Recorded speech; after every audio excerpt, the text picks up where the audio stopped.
This program is for discussion purpose only. Business Plus TV or any of our anchor does not bear any responsibility or liability towards the content.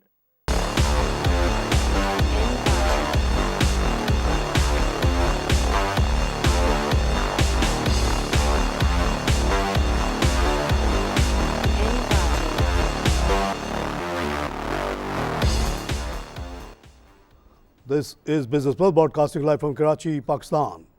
You're watching Tips of the Trade. I'm your host Tariq Khan Javed. नाज़रीन, आज की market काफ़ी ऊपर नीचे होती रही.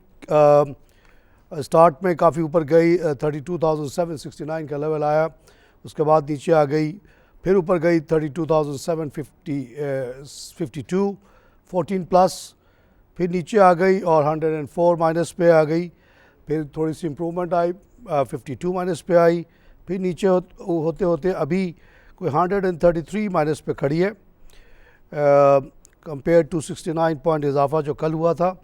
कल के इजाफे में ये हुआ कि कल एंग्रो के शेयर्स की वजह से काफ़ी इम्प्रूवमेंट आई थी, क्योंकि एंग्रो आप पता है कि वहाँ पे वो जो उन्होंने सेल किया उससे उनको बड़ा बेनिफिट हुआ है. और आज देखिए वो एंग्रो फूड का जो मैं कह रहा था आप लोगों से कि ले ले वो एंग्रो फूड आज 63.55 पे खड़ा है, और मैंने उसी दिन से कहा था कि 162 तो गारंटीड है, बाकी जो आस्ते आस्ते बढ़ेगा. नाज़रीन, एक जो इम्पोर्टेंट ख़बर आज की है वो ये है कि अभी जो गवर्नमेंट ने एमनेस्टी स्कीम लॉन्च की थी वो बिल्कुल फेल हो गई, और सिर्फ जो है 2,495 लोगों ने इससे फ़ायदा उठाया, और सिर्फ 240 बिलियन रुपीज़ इससे हासिल हुआ है. कहाँ बिलियंस की बात हो रही थी, और अब जाके देखिए इसका फाइनल रिज़ल्ट ये है, क्योंकि अभी भी लोगों को गवर्नमेंट पे बिल्कुल भरोसा नहीं है. कोई टैक्स नेट में आना नहीं चाहता, कोई गवर्नमेंट के चंगुल में पड़ना नहीं चाहता. लोग कोशिश करते हैं कि दूर से काम करें. ये बड़ी अफसोसनाक सिचुएशन है, लेकिन है. आइए लाइव कॉल से बात करें. अस्सलाम वालेकुम. वालेकुम. हाँ जनाब, जावेद बात कर रहा हूँ. तारिक साहब कैसे हैं आप? जावेद साहब मैं बिल्कुल ठीक हूँ, आप सुनाइए. आज तो माशाल्लाह बहुत स्मार्ट लग रहे हैं आप. नजर उतरवा लीजिएगा. Thank you sir. बहुत प्यारे लग रहे हैं. आप लोगों की दुआ ऐसी है कि कुछ नहीं होता मुझे, अल्लाह का शुक्र है. अच्छा मैं ये पूछ रहा था तारिक भाई कि मेरे पास पहल है, और पहल को मैं सेल कर वो लेना चाह रहा हूँ, DSL या ई फूड, तो कैसा है? सर पहल को तो ना बेचिएगा, मेरा फेवरेट शेयर है. ई फूड देखिए, ई फूड मैंने जिस दिन से ये अनाउंसमेंट आई, लोगों ने कहा, एक साहब तो कहने लगे कि वो हॉलैंड की कंपनी आई है तबाह करने के लिए इसको. मैंने कहा भाई वो क्यों तबाह करने के लिए आएंगे, वो तो 500 मिलियन लगा रहे हैं. और मुझे जो मालूमात थी वो 162 की थी. लोग कह रहे थे कि अभी तो रेट पता नहीं है, डिटरमाइन होगा, लेकिन वो आ गया था एक फिगर, और आज देखिए माशाल्लाह उसने क्रॉस कर लिया. ई फूड ज़रूर लें आप लोग, और पेल को भी ना बेचें, मेरा अपना ख्याल है. और साथ साथ मैं कहता हूँ कि इस वक्त FFBL लेने वाला शेयर है कि वहाँ पे मूवमेंट है, वो हलाल फूड की तरफ जा रहे हैं. इसी तरह PRL जो है वहाँ पे मूवमेंट है कि वो अपने प्रोडक्ट रेंज बढ़ा रहा है. ये 3-4 शेयर्स हैं जहाँ पे कुछ ना कुछ हो रहा है, और इनको ज़रूर लें जितनी आपकी सकत हो. इसको ना बेचिएगा भाई, पाक को, पाकिस्तान लिखा हुआ उसके ऊपर. तेल की कीमत जो है वो कल जो है रिलेटिवली गिर गई थी, 40 तक ये गई, और कल भी ये 36 पे आ गई. गैस की कीमत में थोड़ा इजाफा हुआ है, वह 181.81 पे आया. नाज़रीन, आज की बड़ी ख़बर यह है कि गवर्नमेंट ने 5 रुपये 30 पैसे CNG की कीमत कम कर दी है. यहाँ 67 का मिलता था, अब उससे उसी लिहाज से कम मिलेगा. लेकिन सिचुएशन ये है कि गैस जो अमेरिका में मिल रहा है इस वक्त वो $1.8 का, यानी कि तकरीबन 185 रुपये में आपको 10 लाख क्यूबिक फिट गैस मिल सकता है. यह है उसकी कीमत. अब वो लाने में उसको कितना खर्च होता है और उस पर गवर्नमेंट कितना टैक्स लगाती है, उससे ये जाके ये इतने महंगा यहाँ बिकता है. ये अभी भी ये 62 वगैरह का बिकेगा. तो ये मेरी समझ से बाहर है कि गवर्नमेंट इतना क्यों इसके ऊपर टैक्स लेती है. अगर गवर्नमेंट बीच से बिल्कुल हट जाए और हमें इजाज़त दे दे कि मैं जाऊँ और अमेरिका का जो ये गैस है उठा के पहले इसको पानी बना के कश्ती चढ़ा के यहाँ लाओ, फिर उसको पानी गैस बना दूँ, तो मैं समझता हूँ कि 12 रुपये से ज़्यादा CNG की कीमत नहीं होनी चाहिए. लेकिन आप देखिए कि 62 पे अभी भी बिकेगा ये. ₹50 का प्रॉफिट है इस बीच में, यह भत्ता है। आइए लाइव कॉल से बात करें।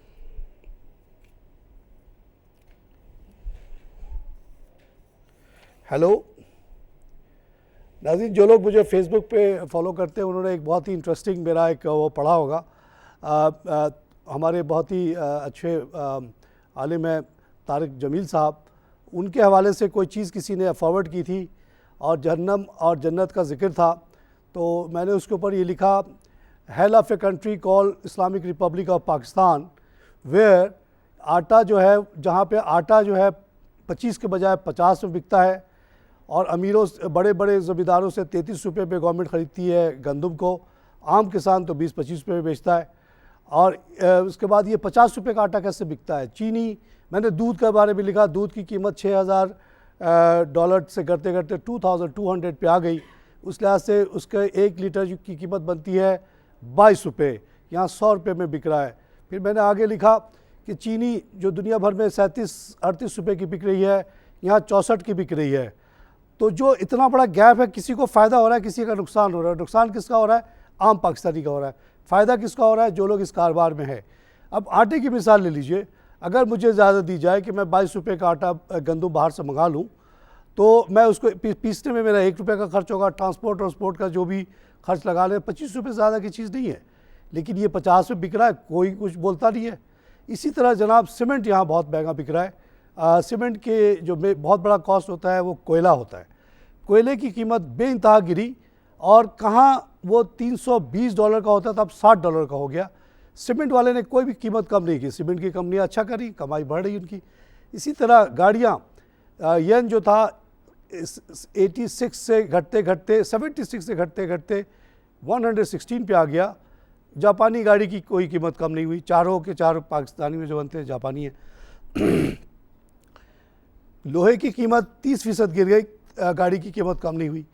और फिर उसी पे मैंने लिखा, मौलाना साहब इंडिया में एक गाड़ी बिकती है नैनो 1 लाख की, और यहाँ जो है इंडियन रुपीज़, और 1.5 लाख की पाकिस्तानी बनी, और यहाँ सबसे सस्ती गाड़ी, सबसे छोटी गाड़ी मेहरान 7 लाख की बिकती है। तो इस मुल्क में कितना जुल्म हो रहा है, हर हर हर ग्रुप कमा रहा है at the cost of the people. आइए लाइव कॉल से बात करें। वालेकुम सलाम। मैं आपका प्रोग्राम बहुत अरसे से, बहुत सालों से देख रही हूँ और हमेशा मैंने जब भी आपकी बात सुनी है और अमल किया है, मुझे फ़ायदा हुआ है। बहुत शुक्रिया जी। और लेकिन मेरा ये था कि आप इतने अच्छे एनालिस्ट हैं माशाल्लाह, तो आप हमें कुछ प्रॉपर्टी के रिलेटेड भी कभी कोई एडवाइस दिया करें, क्योंकि आप देखें अभी जो डिफेंस जो हाईवे पे डेवलप हो रहा है और ये दूसरी जो बहरिया डेवलप हो रहे हैं, वो आपका मैडम आप उतनी दूर ना जाएं, मेरा मशवरा सुने, मैं बड़ा प्रैक्टिकल आदमी हूँ। मैंने कच्ची आबादियों में 8-8 ज़मीन ख़रीदी हुई है। गुलशन के पास जो कच्ची आबादियाँ हैं, सब्ज़ी मंडी कच्ची, उससे पहले कुछ कच्ची आबादियाँ हैं, आप वहाँ ज़मीन ख़रीदें, 1-1.5 लाख में मिल जाता है 120 गज़ का, वो आगे चल के 50 लाख का हो जाएगा, बहुत ज़बरदस्त आपको फ़ायदा होगा। ये बहरिया और ये तो बहुत आगे है, ये गुलशन वगैरह। जब देखिए गुलशन में मेमार, अगर इस साइड पे आप देखें और उधर नाज़ाबाद की तरफ देखें कि वो सरजानी टाउन जो डेवलप हो रहा है, सरजानी टाउन में जाके थोड़ा आगे ले लें, वहाँ जब बस चलेगा। प्रॉपर्टी के बारे में आपको पूरी दुनिया की बता दूँ, ये जो डोनाल्ड ट्रंप इतना अमीर आदमी हो गया, उसका बाप दादा, उसने क्या किया था जब उसको पता चला कि यूनाइटेड नेशन आने वाला है न्यूयॉर्क में, तो जो इलाका बिल्कुल ही ख़राब था, गंदा था, वहाँ जाके उसने सारी ज़मीनें ख़रीद ली जिसकी कोई वैल्यू नहीं थी, और फिर यूनाइटेड नेशन को उसने वो ज़मीन फ्री में ऑफ़र कर दी कि आइए सर यहाँ पे आप बनाएं। ज़ाहिर जब यूनाइटेड नेशन बना तो इर्द गिर्द का पूरा इलाका चमक उठा। तो जो लोग दूर अंदेश होते हैं और जो प्रॉपर्टी में असल जो कमाई करते हैं वो लोग करते हैं जो शहर से दूर ले लेते हैं कोई चीज़, और फिर जब शहर उसके करीब जाता है तो उसकी कीमत एकदम से तेज़ी से बढ़ती है। तो ये मेरा एक प्रैक्टिकल सा मशवरा है, बहुत ही प्रैक्टिकल है, और इस पे मैंने बहुत कमाया है, और अभी आगे चल के मेरी वेल्थ की बहुत इजाफा होने वाला है जब आबादी और उन चीज़ों जगहों पे पहुंचेगी। सुरजानी में मैंने लिया हुआ है, मेमार में मैंने लिया हुआ है, इसी तरह गुलशन जौहर वाले में। तो इस तरह का स्मार्ट इन्वेस्टमेंट करें, थोड़ी दूर लें, wait for the time. Property ऐसे चलती है एकदम से फिर ऊपर उठ जाती है। तो और अगर आप मैच्योर्ड इलाके में लेंगे, मेरी अल्लाह सोसाइटी में लेंगे, PSHs में लेंगे, डिफेंस में लेंगे, तो उसकी कीमत ऑलरेडी बढ़ी हुई है। आप 5 करोड़ लगाएंगे तो शायद वो 50 लाख बढ़ जाए, यहाँ आप 2 लाख लगाएंगे वो जो है ना 4 लाख 5 लाख हो जाएगा, थोड़ा दिन ही होगा।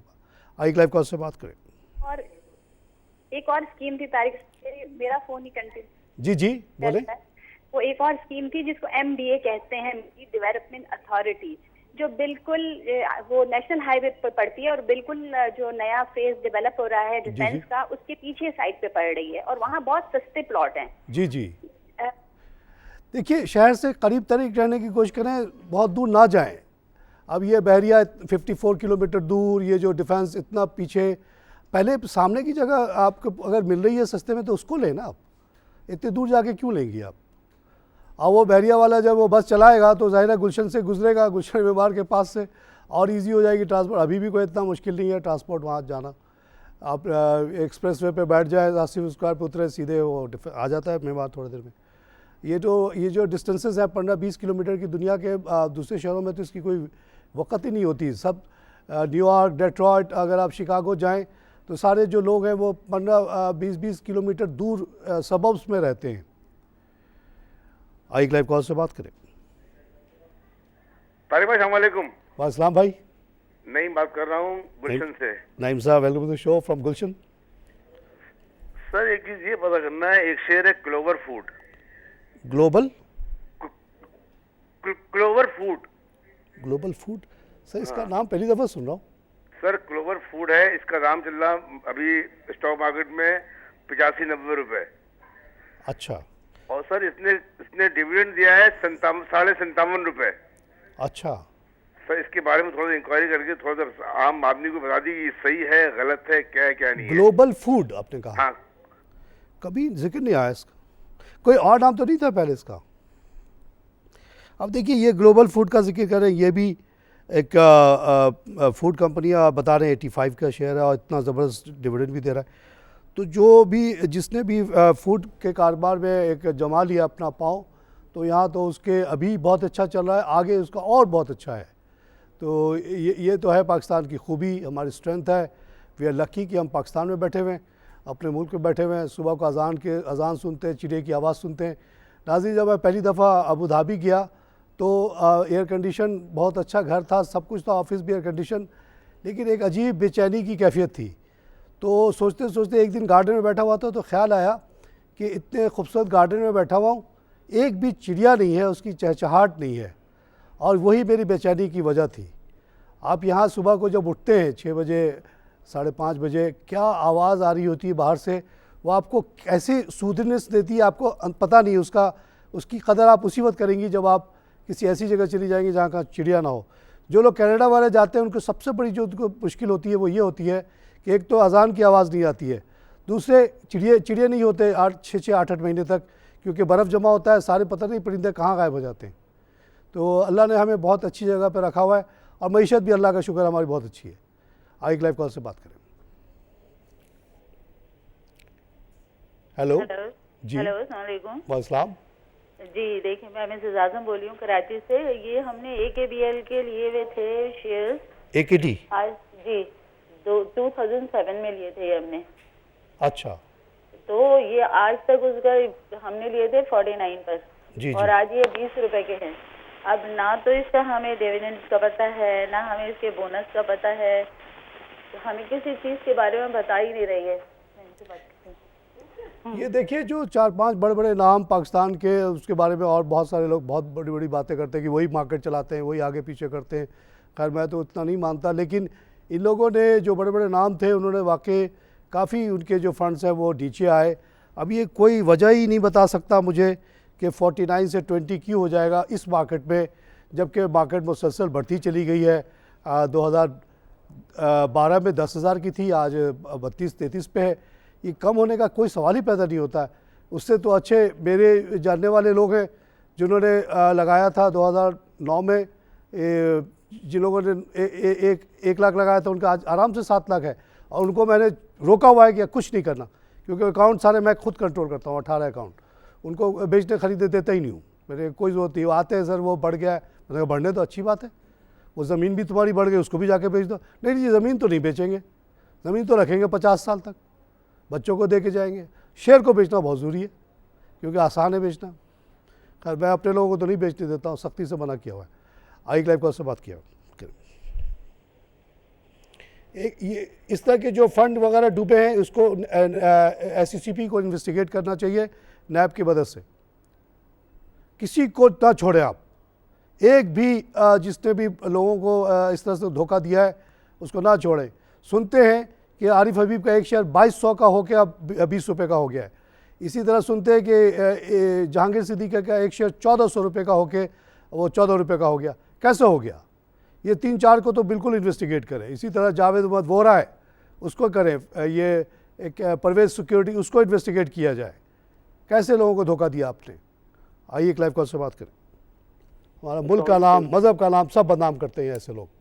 आइए क्लाइव कॉल से बात करें।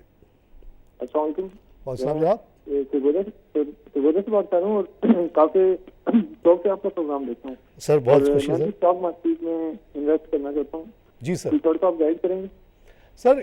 स्टॉक मार्केट क्या होती है? स्टॉक मार्केट देखिए कोई जैसे एक मुश्तरका जायदाद है। शेयर जो होता है मुश्तरका जायदाद है। आपके सरगोदा में आया था, मलिक होटल में ठहरा था। मिसाल के तौर पे मैं बात करूँ को मलिक होटल इतनी बड़ी जो बस स्टॉप के पास है, वो अगर किसी मलिक साहब के पास इतना पैसा है कि उन्होंने बना लिया, अगर उनके पास ना हो और वो कहें कि जी हम 20 आदमी मिल के ये होटल बनाएंगे, तो वही स्टॉक कहलाएगा, वही शेयर कहलाएगा। आपको एक हिस्सा मिल जाएगा उसी बिल्डिंग का, क्योंकि वो बहुत बड़ी बिल्डिंग, बहुत महंगा प्रोजेक्ट अगर है तो इंडस्ट्री जब लगती है तो बहुत बड़ी रकम चाहिए होती है। तो उसके लिए किसी एक आदमी के पास इतना पैसा नहीं होता, या एक फैमिली के पास भी इतना नहीं होता, तो लाखों करोड़ों लोगों को कहा जाता है कि आप लोग आओ हिस्सेदार बन जाओ। तो उस पर्टिकुलर फैक्ट्री में या उस मलिक होटल के आप एक हिस्से के मालिक बन जाते हैं। इसको शेयर कहा जाता है। और आमतौर से ये अच्छा परफॉर्म करता है क्योंकि मुल्क तरक्की कर रहा है, हर तरफ बेहतरी है।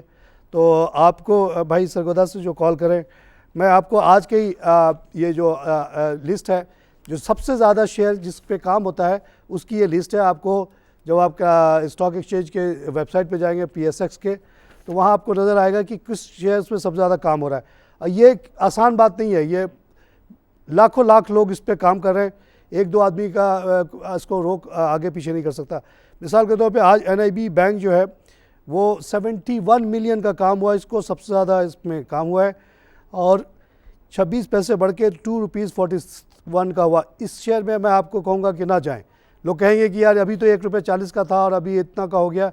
ये बड़े लोग खेल कर रहे हैं, कोई ग्रुप इसको टेक ओवर करने की कोशिश कर रहा है। आप लोगों का इस पर काम नहीं है। हो सकता है कि ये बढ़ के 4 रुपये का हो, उसके बाद फिर से गिर के 1 रुपये का हो जाए। इससे आप लोग दूर रहिएगा। भाई जो साहब कॉल करें उनको मैं जिक्र करूँगा कि आप ज़रूर एंग्रो फूड लीजिए मेरे तरफ से। ये आज 3 रुपये 70 पैसे बढ़ के 163.55 का हुआ। अभी कुछ दिन पहले 150 का था ये, जब एक डच कंपनी ने इसको एक्वायर किया 162 पे। इसके बाद एक नाम आ रहा है सिल्क बैंक, प्लीज़ इससे दूर रहिएगा, 166 का है ये। TRG पाकिस्तान, उसके बाद उसका नाम आ रहा है 27 रुपये का है। इससे भी मैं कहता हूँ ज़्यादा इसको पे ना जाएँ। ऐसी मैं आपको लिस्ट बताता रहूँगा। नाज़रीन, अब लूँगा एक छोटी सी ब्रेक।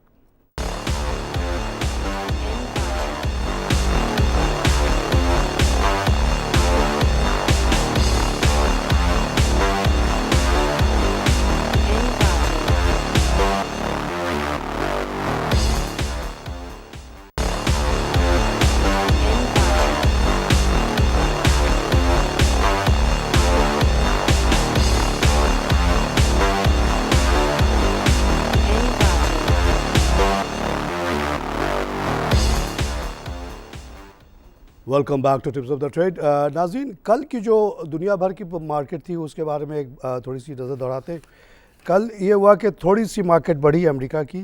डाउ जो था 15.82 बढ़ा, लेकिन जैसे हमारे यहाँ 33 वगैरह का लेवल है, वैसे वहाँ पे 17,000 का लेवल बड़ा इंपॉर्टेंट हो गया। बीच में उससे नीचे आ गई थी मार्केट। 72,229 के लेवल मेंटेन हो रहा है। और उसके बाद नीके जो खुला तो वहाँ थोड़ी सी गिरावट नज़र आई, 116 पॉइंट। और उसके बाद हैंसेंग में भी गिरावट रही 146 की। शंघाई में भी शंघाई बढ़ा, और बॉम्बे भी घट गया 228। और उसी का शायद नतीजा है, क्योंकि ये तेल 40 से गिर गया फिर 36 की तरफ आया, शायद वो वजह हो, या और भी बहुत सारी वजूहत हो सकती हैं गिरने की। आइए एक लाइव कॉल से बात करें। अस्सलाम वालेकुम। वालेकुम। तारिक साहब क्या हाल है? बिल्कुल ठीक है जी, आप लोगों की दुआ है। सर मैं फिरदौस एजाज बात कर रही हूँ लाहौर से। फिरदौस कैसी हैं आप, खैरियत से हैं? जी मैं ठीक हूँ सर, बड़े अरसे बाद देखा आपको। वो पहले कोई और मौलवी साहब आए हुए थे, जी जी। उनकी समझ ही नहीं आती थी हमें। अच्छा अच्छा सर, मैंने TRL लिया हुआ है बहुत सारा, उसके TRL? बारे में कुछ बताएं। TRL?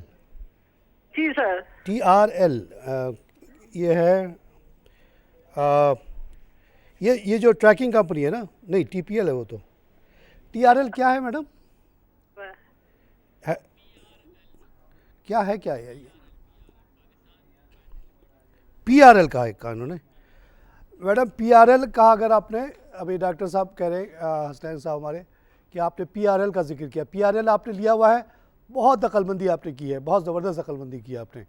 अब ये देखिएगा कि ये अभी देखिए एक आपको चूल्हे के हिसाब से बताता हूँ, ये रिफाइनरी वगैरह कोई बड़ी चीज़ नहीं है। ये समझिए कि जो क्रूड ऑयल होता है वो एक कीचड़ की शक्ल का होता है, उसको आग जलाया जाता है नीचे से, और उससे ये बहुत सारी चीज़ें निकलती हैं। आपके ऊपर डिपेंड करता है कहाँ कहाँ से क्या क्या चीज़ निकालें। तो जो अच्छे हमारे रिफाइनरीज़ हैं जैसे नेशनल है या अटक, वो उसी चिमनी से 12 चीज़ें निकलती हैं मुख्तलिफ स्टेजेस पे, और जो सबसे नीचे चीज़ बच जाती है उसको कहते हैं तार, जो आप रोड पे बिकता है। तो PRL जो था पहले सिर्फ 4 प्रोडक्ट निकालता था, उसी जलाता तो वो भी था, मेहनत वही करता था, एनर्जी वही खर्च। अब वो 4 के बजाय 12 कर रहा है पे जा रहा है, और उसके लिए आप लोगों से उसने पैसे लिए, बहुत ज़बरदस्त राइट दिया उसने, उसके नंबर ऑफ़ शेयर्स स्प्लिट हुए बड़े ये मेरा ख्याल है 1 to 8 का था। वो उस पैसे की मदद से वो रिफाइनरी जो है अब एक नए स्टेज पे जा रही है, और इस पर बहुत ज़बरदस्त इसके कारोबार में प्रॉफिट में बहुत ज़्यादा इजाफा होगा। इसको बिल्कुल होल्ड करके रखिएगा आप। आइए एक लाइव कॉल से बात करें। अस्सलाम वालेकुम। अस्सलाम जी लतीफ़ बोल रहा हूँ। आपको जमेदार है शेयर की वैल्यू किस तरह रिलेट करते हैं? कोई फार्मूला है या कोई क्या चीज़ होती है इसमें? सर आप ज़मीन खरीदते हैं? हाँ जी। ज़मीन की वैल्यू कैसे निकालते हैं? किराए से निकलती है। इसी तरह जो ये डिविडेंड जिसको हम कहते हैं बेसिकली वो किराया है। आपने पैसा लगाया 100 रुपया, उसका किराया है, उसको सूद नहीं कहेंगे आप, किराया कहेंगे। देखिए कराची में तो एटलीस्ट रूल ऑफ थंब ये है कि अगर किसी फ्लैट की कीमत 10 लाख है, 10,000 है, तो उसकी कीमत 20 लाख है। होता यह है कि 10,000 को 200 से आप ज़रा मल्टीप्लाई करते हैं तो कीमत निकल आती है। इसी तरह शेयर की कीमत जो है आजकल हमने 10 का फार्मूला रखा हुआ है। अगर कोई कंपनी 10 रुपये कमाती है साल में, तो हम कहते हैं 100 रुपये का शेयर है, उसको 10 से मल्टीप्लाई करते हैं। यह है तरीका कार चलाओ। आई लाइव कॉल से बात करें। अस्सलाम वालेकुम। वालेकुम सलाम। मैं जाज साहब बात कर रहा हूँ इस्लामाबाद से। सर कैसे हैं आप? मैं ठीक हूँ सर, आप लोगों की दुआ है। अच्छा सर, मैंने 2 शेयर लिए हुए हैं, CHBL और AMTEX। CHBL और AMTEX। इसको बताएंगे आप क्या है ये? सिंबल से मैंने ये एमटेक्स के नाम से एक एमटेक्स है और एक CHBL चनाब जी। पूरा नाम क्या है? ये इंडस्ट्री जी, चनाब लिमिटेड। चनाब BL से क्या मुराद है? DL। सर चनाब एक ग्रुप जो है जिसके हम देखते हैं चैनवन वगैरह, अच्छा ग्रुप है। एक कंपोजिट टेक्सटाइल यूनिट इनका है, और ये एक्सपोर्ट वगैरह कर रहे हैं, दुनिया भर पे दुकानें खोल रहे हैं, और मुल्तान वगैरह में इनकी बड़ी अच्छी मैंने देखी है बिल्डिंग वगैरह भी। तो दिस ग्रुप इज़ ओके, और ये जो पाकिस्तान का फ्यूचर है इसमें इनका बड़ा हाथ होगा। एमटेक्स एक टेक्सटाइल कंपनी है मेरा ख्याल है, और इसके बारे में बहुत ज़्यादा मुझे मालूमात नहीं है। ये शेयर्स इत्तेफाक से कभी भी हमारे लिस्ट वगैरह में हाईलाइट नहीं होते।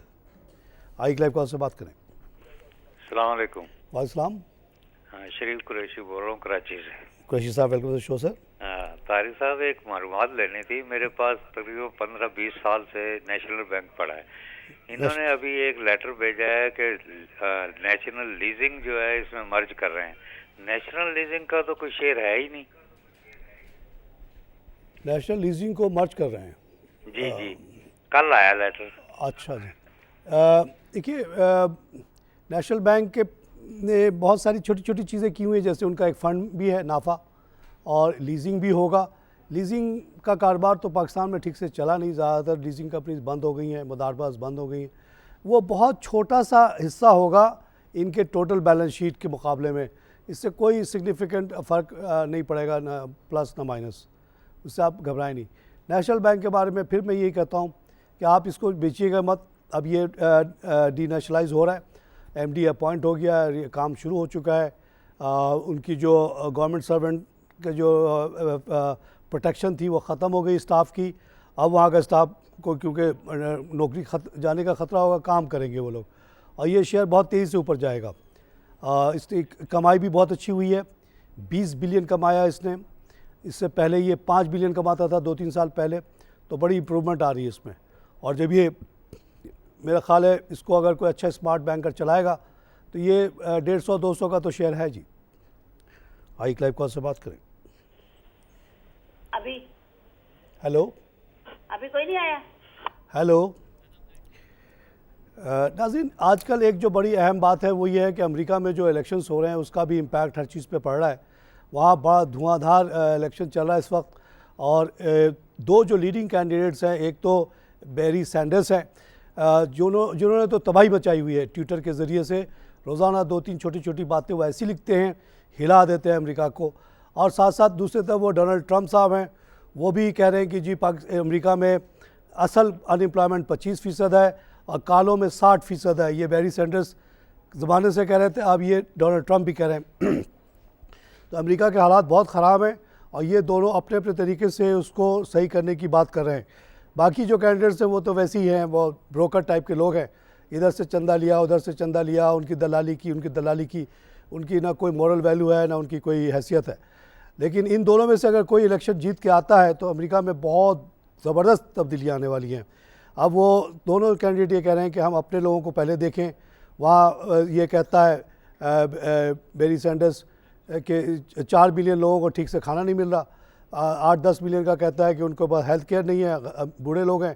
तो ये चीज़ों पे अब एम्फेसिस बढ़ गया है और लोग अब मार धाड़ पे भी उतर आए हैं।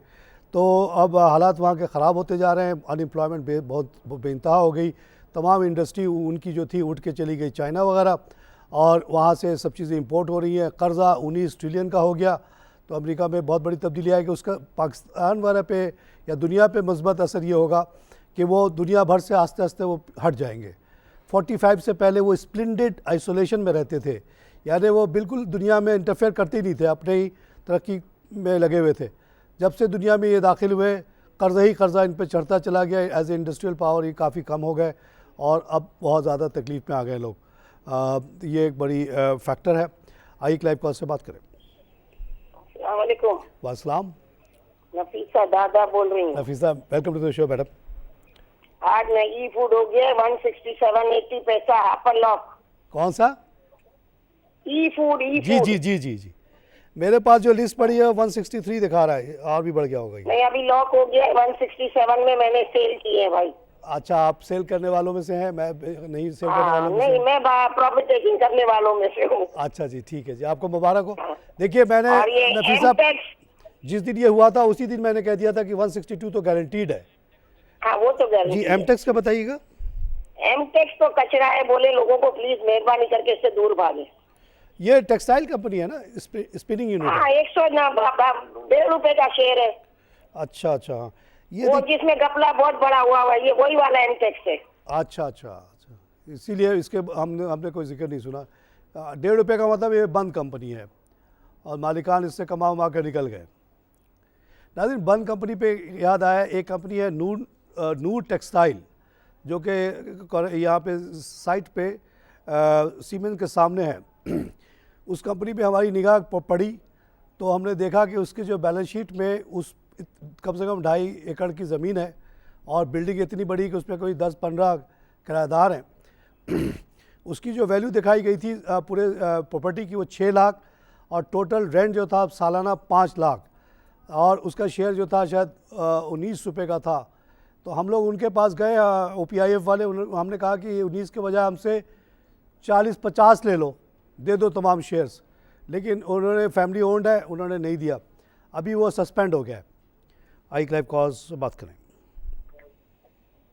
हेलो, अस्सलाम वालेकुम तारिक साहब। वालेकुम जनाब, मैं अब्दुल गफूर बलोच बात कर रहा हूँ लियारी से। लियारी से, माशाल्लाह, बहुत खुशी सर। जी, तो तारिक साहब ये मुझे बताएंगे OGDC के बारे में? OGDC? OGDC आपके पास है सर? जी माशाल्लाह। आज जी है, और भी इन्वेस्टमेंट करना चाह रहा हूँ मैंने इसमें। आप पहले काम करते थे क्या वहाँ? आप काम करते रहे क्या OGDC में? एम्प्लॉइज़ को मिले थे काफ़ी शेयर्स सर। OGDC आज 111 का है, थोड़ा गिरा हुआ है। मेरा मशवरा ये होगा आपको कि सारा पैसा OGDC में मत लगाइएगा। आपने OGDC का पूछा, ठीक है, आप फैला के लगाएं। और मैं अभी आपको 2-4 नाम बताता हूँ जिस पे लगा। ये सब वॉल्यूम लीडर्स हैं, ये मेरी तरफ से नहीं है, ये इतनी पब्लिक इसको ख़रीद फरोख्त कर रही है। तो जितना भी आपके पास है, 10,000 है, 5,000 है, उसको 2-3 जगह ज़रूर लगाइएगा, बांट के लगाइएगा। OGDC में लगाया हुआ है, ठीक है, उसको रहने दें। आई क्लाइव कॉल से बात करें। हेलो, अस्सलाम वालेकुम। वालेकुम। तारिक साहब, अमजद बोल रहा मैं किसगढ़ से। जी सर। ये मैंने सर पूछना था कि ये एंग्रो फूड और हेस्पोल के बारे में ज़रा बता दीजिएगा। और दूसरी मैंने एक बात आपसे करनी थी कि मैं आपको बहुत पसंद करता हूँ कि आप इतने अच्छे तरीके से बोलते हैं, अवाम के मसाइल जो हैं वो उजागर करते हैं।